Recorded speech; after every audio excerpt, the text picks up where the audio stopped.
अभिधान राजेंद्र कोश उसका पार्ट 3 और 64 नंबर का सब्जेक्ट, उसमें ओगाहना यानी कि अवगाहना, जो थाणन सूत्र में क्षेत्र प्रदेश से ऐसे करके जो जितना एरिया है, क्षेत्र है, उसमें चेतना रहती है जिसे अवगाहना कहते हैं। इससे स्केल माप। तो चेतना को रहने की जगह कौन सी है, कितनी है, देखने जाओ पूर्व के काल में एक भी क्षेत्र छोड़ा नहीं है, एक भी ऐसी अवस्था छोड़ी नहीं है। तो उनका क्षेत्र भी इतना है, क्षेत्र के साथ अवस्था भी इतनी है। काल देखने जाओ तो अनंत है, और भाव से देखने जाओ तो भाव के साथ वहाँ जैसा स्थान था उस भाव में वो जुड़ गया। द्रव्य क्षेत्र काल भाव से प्रभु महावीर ने चारों अवगाहना बताई है। चारों अवगाहना चौया अवगाहना पन्नता तम जहा दब्ब अवगाहना खित्तो अवगाहना कालो अवगाहना भावो अवगाहना। जो द्रव्य से चेतना का शरीर अलग, लेकिन जो चेतना है वो चेतना कर्माधीन थी, शरीर के अधीन थी, पुद्गलाधीन थी। वो अनंत द्रव्य ग्रहण करना, कितना अनंत द्रव्य ग्रहण किया उन्होंने। द्रव्य अनंत द्रव्य यानी कि वो शरीर वो द्रव्य है, कर्म वो द्रव्य है, पुद्गल वो द्रव्य है।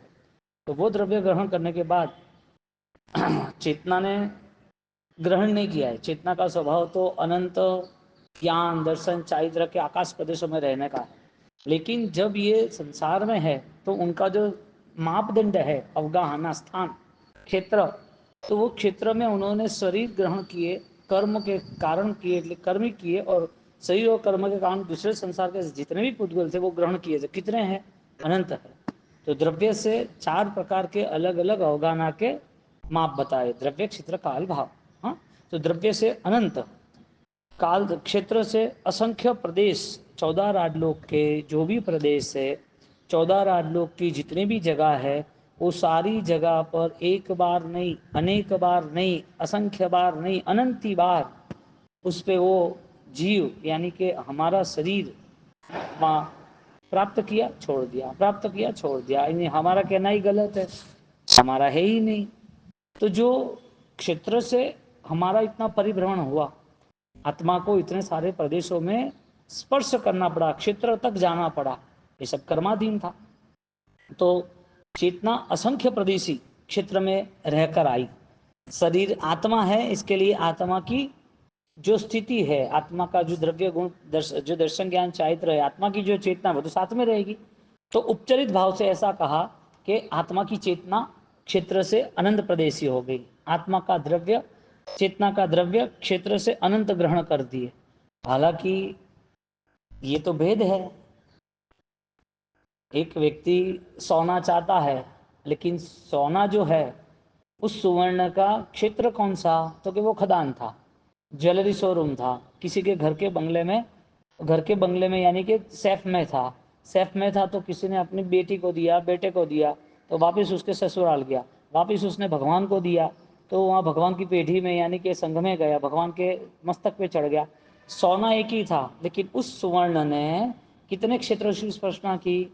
द्रव्य था सोना, तो सोना द्रव्य जो था वो सुवर्ण द्रव्य वो क्या क्या बनता गया, कोई गहना बना, कोई चूड़िया बनी, कोई ब्रेसलेट बना, कोई अंगूठी बनी, भगवान का मुकुट बना। वही सोना लगातार अलग अलग द्रव्यों का निर्माण करता गया। वही सोना लगातार अनेक प्रदेशों पे स्पर्शना करते यानी अनेक जगहों पर वो गता गया। काल की अपेक्षा है कि भाई जैसे आपने खरीदा है, जैसे काल की अपेक्षा अनंत काल है, लेकिन एक व्यवहारिक देखने जाए तो कोई आदमी कहता है कि देखो ये तो मेरी दादी माँ है ना, उनके समय का ये सोना है। क्या काल की अपेक्षा है, किसी को कोई खजाना मिलता है तो देखो ये प्राचीन सिक्का है, उसमें लिखा है कि ये 1200 साल है, 1100 साल है।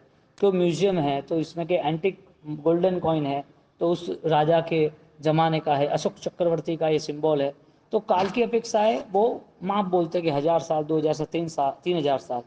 तो वो एक द्रव्य का माप बताया। इसी तरह जो हमारा चेतना का द्रव्य है, जो हमारी शारीरिक चेतना है, वो कितने काल तक, जैसे टाइम पीरियड बताया, ऐसे काल की अपेक्षा कितने टाइम तक इस शरीर यानी कि चेतना परिभ्रमण कर रही है। यहाँ पर ज्ञानी असंख्य काल कहते हैं, काल की अपेक्षा से उत्सर्पणी अवसर्पणी, हालांकि अनंत है। तो शरीर में रहने का शरीर में रहने का अनंत काल व्यतीत हो गया और भाव की अपेक्षाएं वर्ण गंध रस स्पर्श वर्णादि चार अनंत अनंत बार उन्होंने ग्रहण की। अब हालांकि ग्रहण करना था दर्शन ज्ञान चारित्र, ग्रहण करना था उसे इस संसार में गुणों पॉजिटिविटी। तो ये जो द्रव्य क्षेत्र काल भाव चारों प्रकार की जो क्षेत्र यानी कि अवगाना है, क्षेत्र प्रदेश है, वो परमात्मा ने गजब के कहा है। बस खाली इसी ध्यान में यदि हम उत्तरोत्तर वृद्धि करते हैं तो हम आत्मा का निश्चित स्पष्ट स्मरण कर सकेंगे कि कितने द्रव्य मैंने ग्रहण किए, कितने छोड़े, मैंने आत्मा द्रव्य से चेतना द्रव्य से कितने क्षेत्र में रहा, अभी तक भी वो क्षेत्र खत्म क्यों नहीं हो रहे, आगे की तरफ कितने क्षेत्र में रहना पड़ेगा, काल की अपेक्षा कितना काल व्यतीत हो गया, अनंती उत्सर्पणी अवसर्पणी चली गई, तीर्थंकर अनंत अंति अनंत 24 ही अनंती बार होके गई। और ऐसी स्थिति मेरे आत्मा की यानी कि मेरी चेतनाओं की परिभ्रमण करती रही और भाव से मैंने सिर्फ वर्ण गंध रस स्पर्श यानी कि पुद्गल के जो व्यवहार थे वही ग्रहण किए। तो यहाँ पर जो द्रव्य पुद्गल था उसी पुद्गल को न मिले फिर भी उसी भाव में रहना। द्रव्य अवगाना ये है जहाँ शरीर कर्म और पुद्गल है, भाव अवगाना ये है शरीर के साथ जुड़ा हुआ जो पुद्गल है वो सारे पुद्गलों के अंदर हमारा मन रहना। एक वो द्रव्य चीज है, वस्तु है, पदार्थ है, और भाव जो है वो परिणाम है, उसके अंदर रहना। तो द्रव्य क्षेत्र काल भाव के चारों चार जो अवगाहना पन्नत्ता चौविहा, तो यहाँ पर अवगाहना के दृष्टांत से वापिस अवगाहना नरक तिर्यंच की धारणा करता, नारकादि तनु समवागाढ़े क्षेत्रे, जो नरक में उत्पन्न हुए कि नहीं हुए, तो वहाँ कितने टाइम रहा, तिर्यंच गति में उत्पन्न हुए कि नहीं हुए, कितने टाइम रहा, एकेंद्र की अवस्था जीव विचार में बताइए ना। वनस्पति काय की 1000 योजन वाली अनंती उत्सर्पणी अवसर्पणी निगोद का समय, ये सारा शास्त्र पाठ स्मरण में रखेंगे तो वो शास्त्र केवल ज्ञानियों द्वारा प्ररूपित है न, केवली पन्नत तो धम्मो, तो केवली द्वारा प्ररूपित जो धर्म है उसका चिंतन ही तुम्हारे लिए उपकारी रहेगा। सिर्फ किताबें पढ़ने से या सुनने से कुछ नहीं होगा। आपको ये सारी बातें जो शास्त्र बोध है उसे सामने रख के उसकी धारणा सबसे स्पष्ट बनाना पड़ेगा। तुम्हारे मन में यदि कोई सामान्य चीज विस्मृत हो जाती है श्लोकों की सूत्रों की तो नहीं चलता है, क्योंकि ये जो सूत्र है गंधर्व भगवंत रचित सूत्र है, जो सूत्र में टीका चूर्णी भाष्य ये जो निर्माण हुआ है ये ज्ञानियों ने निर्माण इसके लिए किया है कि वो ज्ञान उनका स्वरूप बन गया था।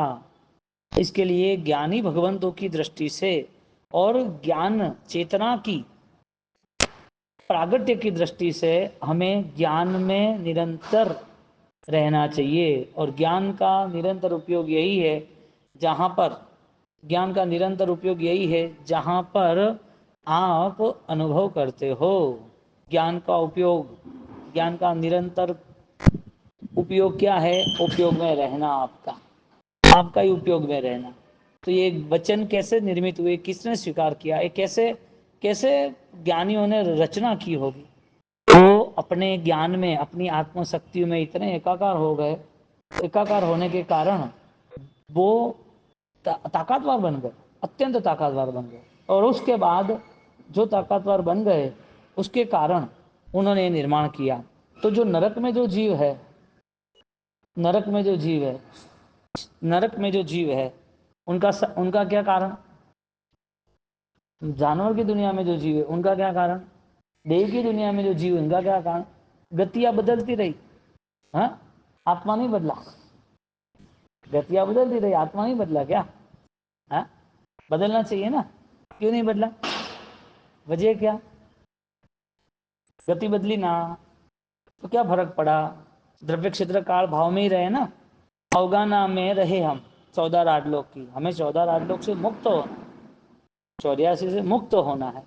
इसके लिए यहाँ वापिस आगे कहते हैं आधारिक आधारिक भूते क्षेत्रे,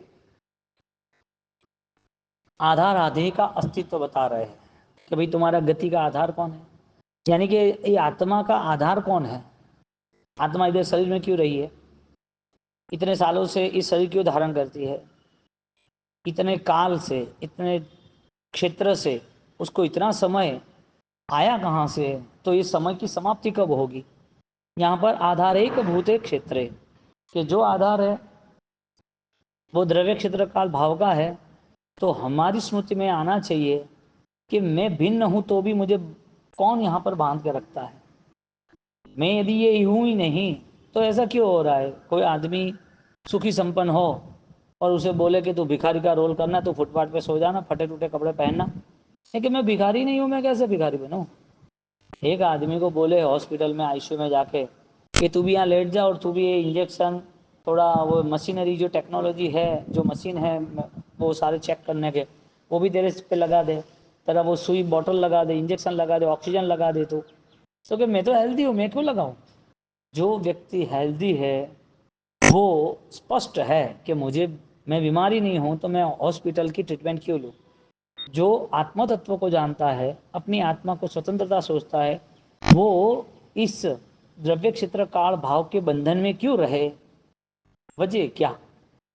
तो उसको ट्रीटमेंट लेनी वो जरूरी नहीं थी हॉस्पिटल की, उसको बीमार नहीं होना वो उसके लिए जरूरी था। तो यहाँ पर वास्तविक स्थिति ये बनी कि जैसे आधार एक भूतेश क्षेत्र, हाँ, जो आधार है वो किस लिए बने, क्यों बने? ठाणांक सूत्र में इसमें स्पष्ट कहते हैं कि अवगाहनते आसनते यश्यम आश्रयंती वा या जीवम सा अवगाहना। जो जीव का आश्रय स्थान है, मूल स्थान है, हाँ, उससे वो चूक गया। अब मूल स्थान कौन सा था जीव का? अब देखने जाओ तो संसार का स्वरूप पता चलता है, तो संसार के स्वरूप में मूल स्थान भी पता चलता है। अब जीव का मूल स्थान वो गंगा किनारे चला जाए, गिरिराज पे चला जाए, या कहीं हिमालय पे चला जाए, उसको कहीं भी जाना है तो चेतना के बिना जा रहा है कि चेतना लेके जा रहा है? यहाँ कहते हैं कि तू आत्मा है तो आत्मा स्वरूप ही है, आत्मा है तो दर्शन ज्ञान चाहिए का उपयोग, उपयोग यानी चैतन्य के साथ है। तो चेतना के साथ तू कहीं भी जा रहा है तो वो आना जाना खत्म क्यों नहीं होता है? मेन बात ये है, तेरा जो विचरण है, परिभ्रमण है 14 राजलोक में, 84 लाख जीवा योनि में, वो आना जाना तेरा जो हो रहा है, क्या यही यात्रा, यही व्यवहार, इसी अवस्था में रहना है? तो इतनी सोच क्यों नहीं बनी कि अवगाना मेरा स्वरूप नहीं है, क्षेत्र स्पर्शना वो कर्म के उदय के है, लेकिन मेरे लिए क्षेत्र तो अनंत, आत्मा का स्वरूप यदि अनंत दर्शन ज्ञान चाहिए तो अनंत शक्तिशाली आत्मा कहाँ रह सकता है? अनंत शक्तिशाली आत्मा को रहने के लिए मुक्ति अवस्था है, यानी मोक्ष अवस्था है। तो सिद्ध शिला में यदि उसको रहना था तो सिद्ध शिला में रहने के पहले उसको सिद्ध शिला में जाने का लाइसेंस, सिद्ध शिला की अनंत शक्ति है, उसमें जाने के लिए उसको बल केंद्रित करना पड़ता है। अब जिसने बल केंद्रित किया है उसके लिए अवगाना मायने नहीं रखती है। द्रव्य क्षेत्र का कहीं पर भी चला जाए, बल यानी आपकी सम्यक भावनाएं, सम्यक आराधनाएं। अब आपकी सम्यक आराधना के कारण, सम्यक आराधना के कारण जैसे जैसे आगे बढ़ते हो ऐसे ऐसे अवगाना आपकी केंद्रित होती है, केंद्रित होती है यानी आप समय को समाप्त करने का खेल खेलते हो, समय को समाप्त करने का खेल खेलते हो। समय के लिए जैसे जैसे आत्मा की शक्ति बढ़ती है ऐसे ऐसे आपका परिभ्रमण खत्म, आपकी भावना खत्म, और आपकी जो विचरण की अवस्था है वो खत्म। ये सब कुछ धीरे धीरे खत्म होता है। क्यों खत्म होता है? क्योंकि उनका मूल स्थान क्या है? क्या शब्द रखा है? अवगहनते क्षेत्र याश्यम स्थिता जंतव्य, अवगहनते आसनते यश्यम आश्रयंती। उनका मूल स्थान कौन सा है? मूल स्थान उसका कौन सा है? अभी आश्रयंती, किसका आश्रय लेना उसको? आगे बताया ना, आधार एक भूत एक क्षेत्र। इसी तरह आश्रय किसका लेना? तो जितना आप गहरा उतरोगे इतना ये बहुत स्पष्ट होगा। जाति स्मरण ज्ञान ऐसे ही होता है, पास्ट मेमोरी ऐसे ही होता है। वो पास्ट मेमोरी के कारण, पास्ट मेमोरी के कारण ये स्थिति आती है। क्योंकि जितना चिंतन करता है, समझो एक जाति स्मरण ज्ञान है भूतकाल का, यदि ज्ञान है तो वो ज्ञान की भूमिका जो है वो भूमिका आई कहाँ से? हमें पास्ट टेंस है जो जीवन का पूर्व काल, भूतकाल जो है वो भूतकाल से हमें क्या लेना देना, लेकिन याद आ गया तो किससे याद आया? कोई ज्ञान से याद आया, कुछ स्मृति से याद आया, पूर्व हमें कोई जिस चीज की तीव्रता की थी, जिस चीज की धारणा की थी उसके हिसाब से याद आया, लेकिन भूतकाल से हमें कोई लेना देना ही नहीं है। भूतकाल कहाँ हमारे सामने रहने वाला है, और हो भी गया तो क्या? किसी को पता है क्या पहले राष्ट्रपति थे? किसी को? यहाँ हुआ है, यहाँ साउथ में ही हुआ है, यहाँ चेन्नई में ही एक मनीष त्रिपाठी नाम का आदमी है कि मैं राजीव गांधी था, उसने बोले सब ओके हुआ, लेकिन आज तो तुम्हारी आईडी नहीं है ना, आज तुम्हारा क्या है? तो जो पास्ट लाइफ है वो याद आती भी है तो वो ज्ञान की वजह से आती है एक, और वो जाति स्मरण ज्ञान, पूर्व की हमारी जातियां, हमारा जीवन क्या था। ज्ञानी वे कह रहे कि शास्त्र है ना वो तुम्हारे भविष्य को निर्माण करता है, यानी कि यहाँ क्या कह रहे हैं कि तुमने द्रव्य अवगाना, काल अवगाना, द्रव्य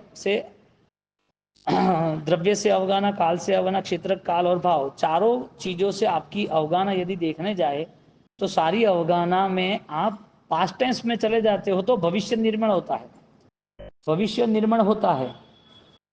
सिर्फ जाति स्मरण ज्ञान से तो तुम पास्ट टेंस दे सकते हो, उससे भविष्य थोड़ी मिलता है एक, और पास्ट देखने के बाद उससे हमें लेना देना भी कुछ नहीं है दो।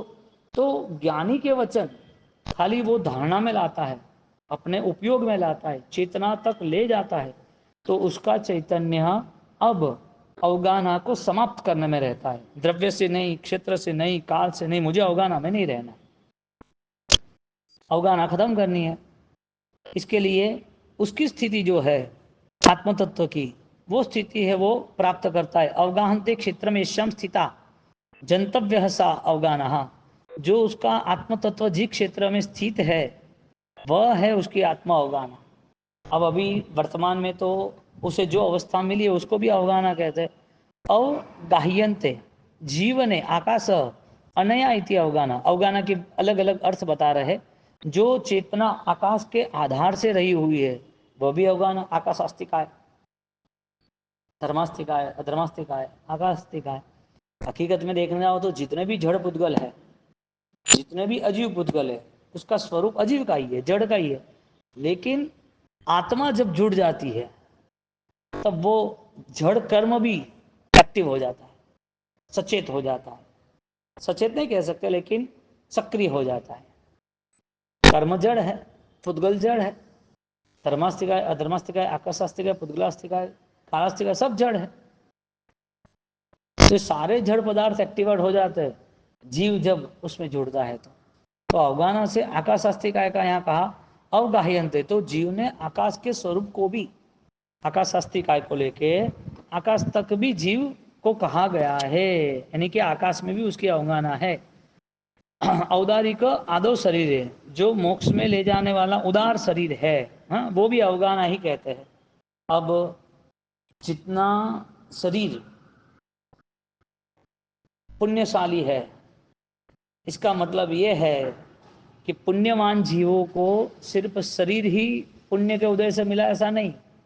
पुण्य से जो शरीर मिला है, यानी कि पुण्य के उदय में जो शरीर है उसको पुण्यशाली शरीर तभी कह सकते हैं कि वो साधना के लिए काम करता है। वापिस शरीर अनुकूल मिलना, इसका मतलब ये है कि उनका पुण्य का उदय है, और पुण्य का उदय उसे ही कहते हैं कि वो पुण्य का उदय बर्बाद ना हो, इसके लिए शरीर की अनुकूलता उसे साधना में ले जाता है।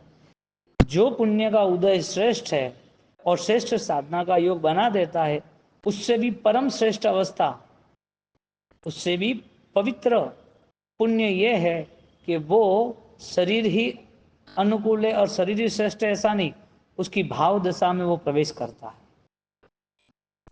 उसके आत्म तत्व में रमण करता है, आत्म प्रदेशों पे विचरण करता है। आत्म प्रदेश की स्थिति है उसको ऑलरेडी निरीक्षित देख सकता है, निरीक्षण कर सकता है।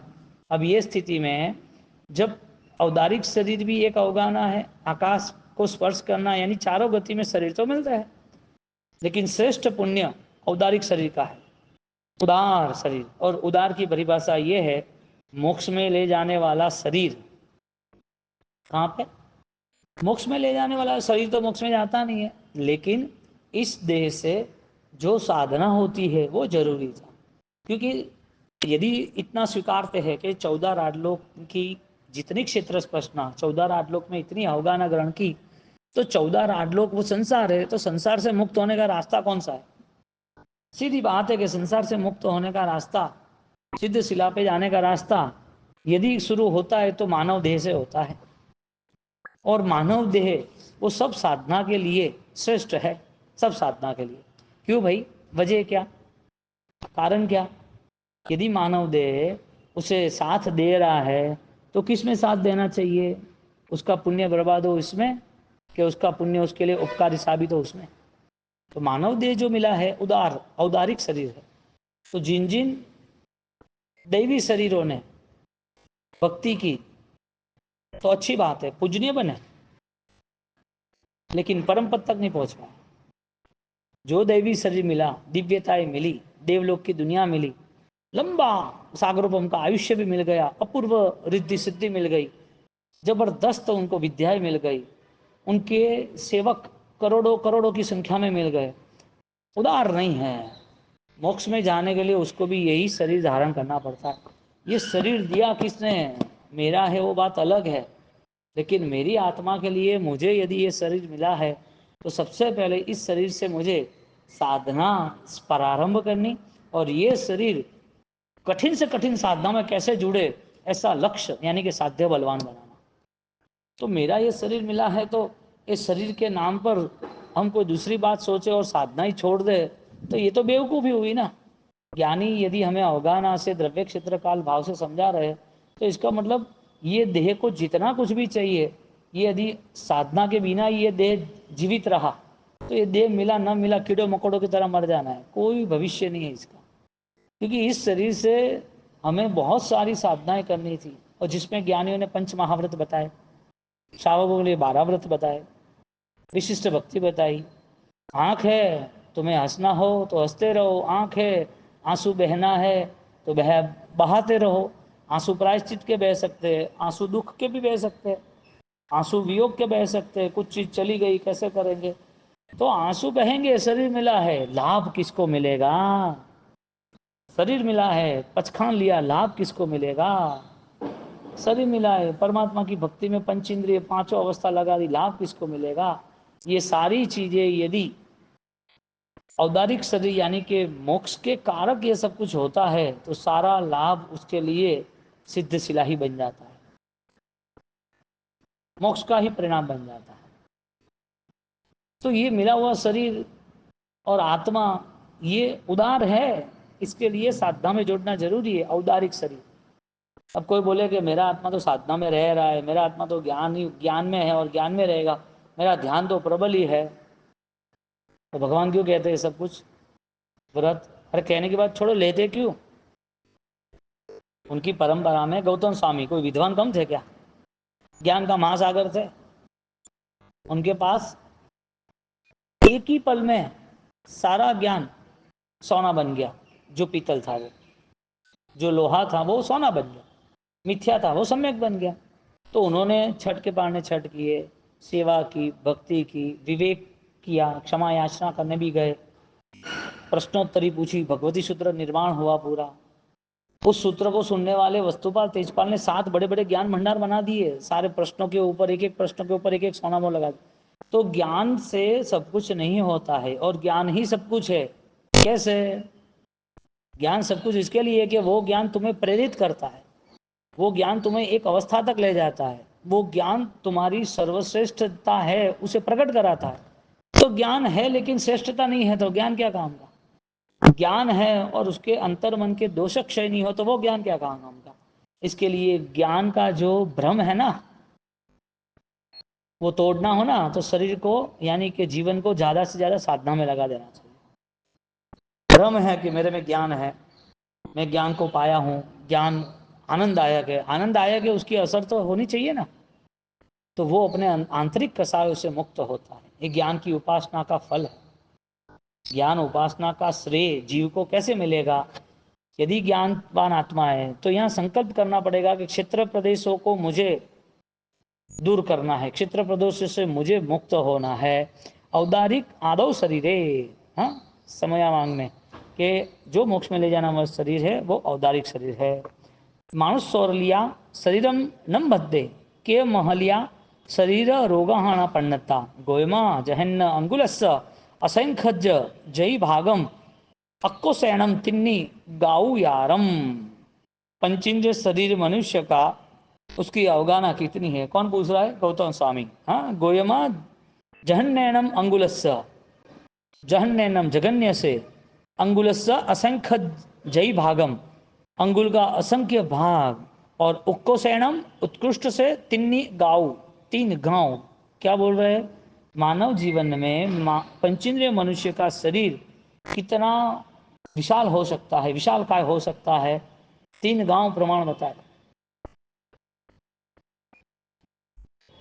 और सूक्ष्म यानी कि अल्प कितना हो सकता है? अंगुल का असंख्यात्मक भाग। एक उंगली समझो कि नाखून ले लो और नाखून के 100 पार्ट करो, इसमें एक पार्ट है ना, इतना भी शरीर मानव का हो सकता है। कौन सा मानव? पंचेंद्रिय समूर्तिम।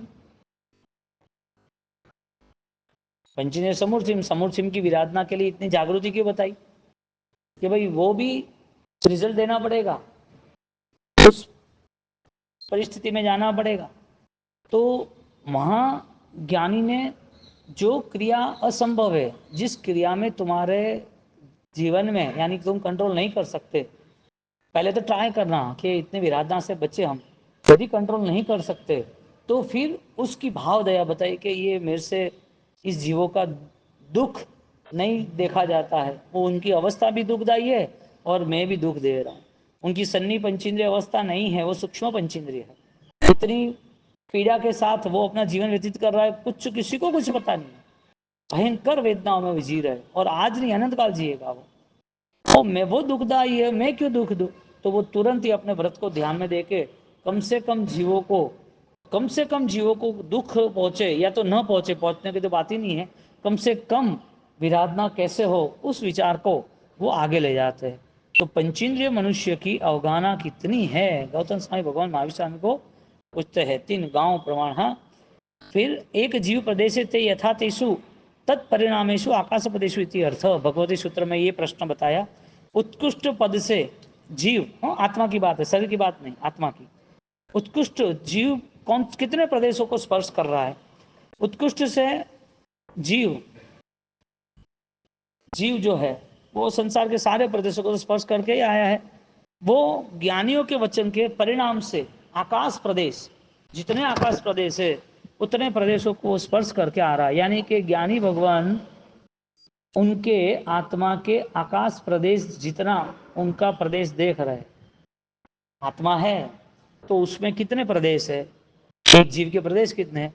तो क्या आकाश प्रदेश जितना, यानी अनंत। आकाश कितना है? अनंत। उसके प्रदेश कितने हैं? क्यों अनंत है? क्योंकि आत्मा में अनंत दर्शन ज्ञान चारित्र है। तो जो प्रदेश है, आत्मा की बात चल रही है, जो आत्मा के प्रदेश है, एक एक छोटे छोटे मॉलिक्यूल्स जो रचकण बोलते हैं, ऐसे इकट्ठी करते जाओ करते जाओ करते जाओ, तो अनंत प्रदेश, अनंत ज्ञान, अनंत दर्शन, अनंत चारित्र, एक एक प्रदेश पर अनंत अनंत दर्शन ज्ञान चारित्र विद्यमान है। और आत्मा के ऐसे अनंत प्रदेश है, ऐसी अनंत शक्तिशाली आत्मा आज इस अवगाना में फंसी बैठी है, न लेना न देना, नुकसान ही नुकसान, और मिला हुआ है जीवन साधना का, सिद्धि का, श्रेष्ठ जीवन, उसका लक्ष्य नहीं बन रहा। कहाँ समय जा रहा है पता ही नहीं चल रहा है। और जब संसारी अवस्थाओं में, संसार में जो बेध्यान, अज्ञान, अनजान, अन्योन्य अनुष्ठान जिसे कहते हैं, उनके लिए दया के अलावा कोई रास्ता नहीं। तुम किसी और की दया खाने के लिए ज्ञान को समझना नहीं, स्वयं की दया करनी, आत्मदया, आत्मदया करनी है। हाँ, आत्मदर्शन बाद में होगा तो चलेगा। आत्मदर्शन करने के लिए हमारे पास समय भी हो, दृष्टि भी हो, लेकिन दया नहीं करेंगे तो क्या करना? तो आत्मदर्शन का कोई काम नहीं है। आत्मदर्शन क्या करेगा? आत्मदया के लिए है। आत्मदर्शन तो हो गया, दया नहीं पाले तो पैसा दिखता है लेकिन पैसा काम नहीं लगे तो, दवाई दिखती है लेकिन बीमारी नहीं जाए, बीमारी में ले नहीं तो, भोजन दिखता है लेकिन वो भोजन से भूख नहीं समेत तो, हाथ में मैप है, हाथ में मैप है खजाने का, लेकिन खोजने नहीं जाए तो, पेन और कागज है। इसी तरह आंख है, हाथ है, शरीर है, काम नहीं करे तो, उसका उपयोग नहीं करे तो इसी तरह सारे एग्जाम्पल आत्मा है, आत्मदर्शन हो गया। तो आत्मदर्शन को क्या करना, आत्मदर्शन को आत्मा का दर्शन होना, उसका करना क्या क्या करना, आत्मदया तो आती नहीं। तो आत्मदर्शन की स्थिति वो अच्छी है लेकिन सामान्य है, इतनी मूल्यवान नहीं है आत्मदया बिना। और आत्मदया का अर्थ ही ये है कि वो पालन में जाता है, आचरण में जाता है। इसके लिए आत्मदर्शन, यदि आत्मा की दया नहीं करा सके तो वो आत्मदर्शन भ्रम है। अवस्थान है, धर्मास्तिका आदि रहने वाला स्थान भी आत्मा का अवगाहना कहते हैं।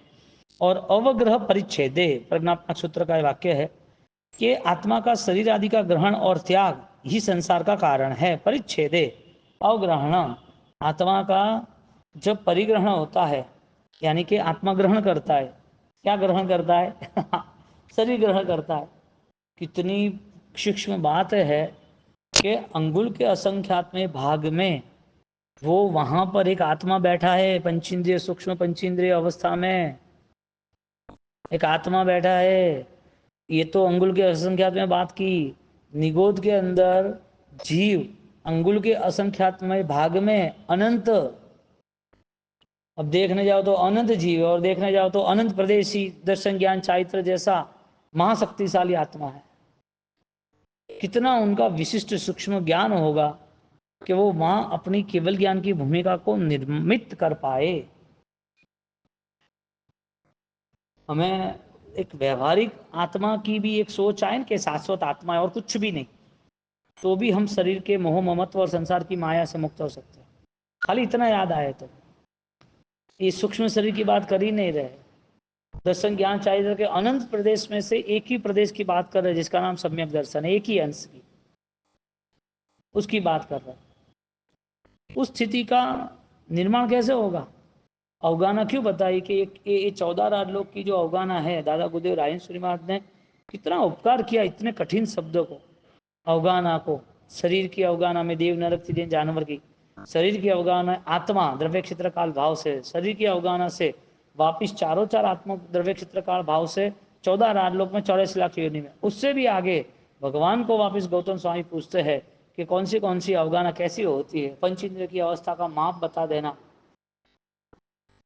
इसका मतलब कि संसार ऐसा है यदि शरीर से देखे तो, और आत्मा से देखे तो ऐसा है। और लास्ट में तो ये बता दिया अवग्रहण परिच्छेदे, क्या बता दिया कि आत्मा शरीर का ग्रहण और त्याग वो संसार का परिभ्रमण है। स्थिति कब तक चलेगी, और ये स्थिति चलेगी तो कौन रोकने वाला है इसमें, कोई पूछेगा कि मुझे इस स्थिति से बाहर निकलना है। जो बंधन है वो दिखना चाहिए ना, सब बोलते हैं कर्मों का उदय है न कर्मों का बंधन है न कर्म का खेल है न कर्म जो होगा वो तो अभी भुगतना ही पड़ता है। अरे लेकिन ये अवस्था से मुक्त होने की अवस्था भी है कि नहीं है, खाली इतना ही थोड़ी संसार है और ये शरीर का इतना ही उपयोग थोड़ी है। ये शरीर इसके लिए थोड़ी मिला है कि हम अपने परिवार को संभाले, हमारी जिम्मेदारी इतनी छोटी कि हमारे स्वजन है वहाँ तक ही लिमिटेड रहे। हमने संसार में कुछ चाह है, धन पद प्रतिष्ठा, और वो प्राप्त कर ले तो हमें लगे कि हमारा हमने जीवन जी लिया। अरे ये तो बेवकूफ़ी है, इसके लिए जीवन थोड़ी मिला है, ये तो सब तुम छोड़ के आए। पहले वो स्मरण में रखो कि पूर्व में हमको त्याग नहीं करना था लेकिन कर्मों ने छुड़ा दिया। तो याद रखना था कि पूर्व के भवों में इतने दुखदायी अवस्था को ऑलरेडी हम सहन करके आए, तो आज कुछ सहन करना है तो क्या प्रॉब्लम है।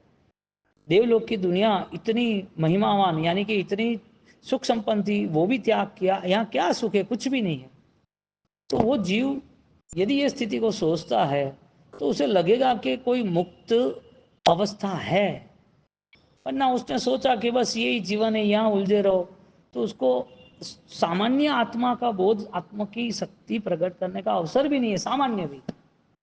उसको तो दिन जा रहे हैं, दिवस निशा घड़ी मालम, बात खत्म, काल रहटम भमाडंटी, दिनों जा रहे, सुबह शाम दिन रात, किया क्या, करना क्या, उससे अनुभव होना चाहिए। इस अनुभव से मुझे आगे बढ़ना है, उसे वो स्थिति स्वयं की निर्माण ही करना है, क्योंकि अवगाना 14 राजलोक किए, लेकिन हम 14 राजलोक में अब रहना नहीं चाहते। उस भाव से आत्म कल्याण को निश्चित बनाने का